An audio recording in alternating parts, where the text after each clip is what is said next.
dans cette émission il y a quelque temps, mais là, ça se concrétise. Voilà. Ensuite, dans une deuxième partie, tu as fait une analyse également sur ce que tu vois comme une fragilisation de Carole Delga, présidente de la région Occitanie, à la suite des élections et de la recomposition politique qui va s'opérer. Et puis nous terminerons par Narbonne avec les aventures et mésaventures du théâtre scène nationale. Là aussi, nous l'avons déjà évoqué, mais il y a du nouveau. Au cours de la semaine. Mais c'est vrai que la scène narbonnaise est vraiment une scène extraordinaire, politique j'entends, hein, pour notre théâtre, je dirais, c'est hebdomadaire.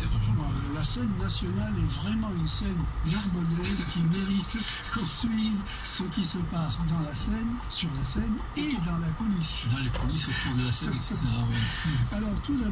Ouais. Alors tout d'abord, voilà, je vais franchir le pont de Carcassonne qui est fermé depuis 3 ans.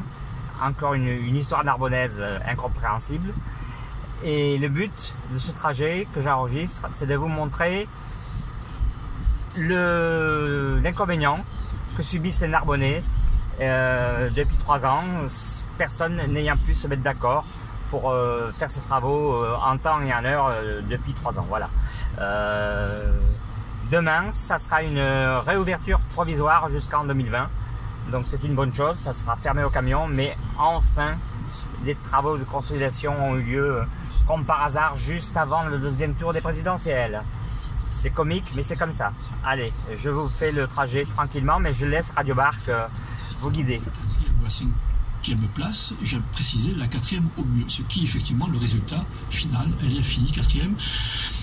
Constatant qu'effectivement après le score de son candidat à la présidentielle 6%, elle ne pouvait que doubler au mieux, et que ceux qui prétendaient, comme je l'ai souvent entendu à l'époque, que son bilan local était excellent, elle ne serait pas choisie par les électeurs de gauche ou d'ailleurs peu importe, qu'en fonction de ce bilan-là. Donc, mais par contre, je dois avouer que je m'étais trompé dans l'ordre d'arrivée. J'avais prévu en numéro 1 monsieur Darro, et puis voilà, supérieur monsieur Pi en seconde position. Mais pour une raison technique qu'il faut que j'explique ici, c'est que j'avais basé mon calcul sur un taux d'abstention de 40%. Alors ce qui, quand j'ai publié ce billet d'ailleurs, entre parenthèses, m'a valu des colibés de la part de certains de mes lecteurs, mais 40%, mais Michel, c'est impossible. Tu déraisonnes.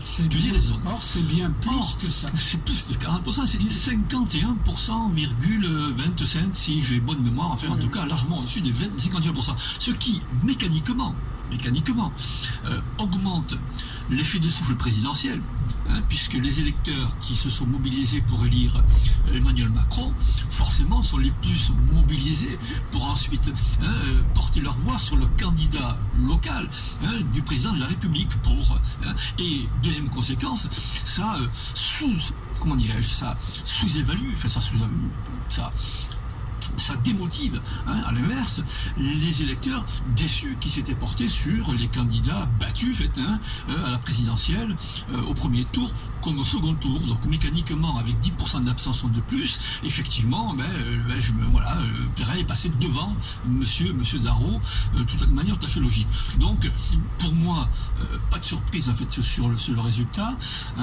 Par contre, énorme déception évidemment du côté de la députée sortante qui visiblement n'ont pas encore compris les raisons profondes qui expliquent ce résultat, et qui n'est pas propre d'ailleurs, entre parenthèses, à la seule circonscription de Narbonne. C'est le cas dans toute la France. Carcassonne, le député sortant qui, lui, Jean-Claude Pérez, candidaté sans étiquette, tout en candidatant contre le député désigné par les militants socialistes de la cité. Donc, pareil, alors lui, au premier tour, a dégagé. Et reste plus que la 3e circonscription de l'Aude, où M. Viola a sauvé, si je puis dire, les meubles, même si c'est en position difficile, provisoirement, pour le second tour, car il se retrouve devant une candidate de la Marche, qui avait d'ailleurs une des premières été désignée, qui était plutôt une des premières qui avait reçu l'investiture de la République en Marche lors de la fameuse émission de télévision où il avait présenté, je parle d'Emmanuel Macron, la quinzaine de candidats qu'il avait déjà investis. Donc situation très très compliquée, qui risque d'ailleurs de voir ce département, pour la première fois dans son histoire, se retrouver sans un seul, peut-être, sans un seul député socialiste. Une véritable révolution politique. C'est arrivé en 1993 déjà. qu'il n'y avait aucun député. Ah oui, il y avait trois députés de droite. Eh ben voilà, excuse-moi Jean-Claude, j'avais oublié, c'était cet épisode, pourtant en 93, nous sommes en 2017. Oui. Juste une aparté, voilà où je voulais venir, juste pour traverser le pont. Je vais faire demi-tour pour retourner maintenant en sens inverse, mais je ne coupe pas la parole à nos amis de Radio Barque. Entre le premier et le second aujourd'hui, on va probablement se traduire par l'élection du second à voir dimanche soir. Mais c'est pas c'est une situation qui est très particulière, qui était prévisible aussi d'une certaine manière, puisque je l'avais entre autres prévu dans mon billet, mais qui marque un changement d'époque, si je puis dire, au plan national et au plan local. Et là maintenant pour ce deuxième tour, pour dire les choses d'une forme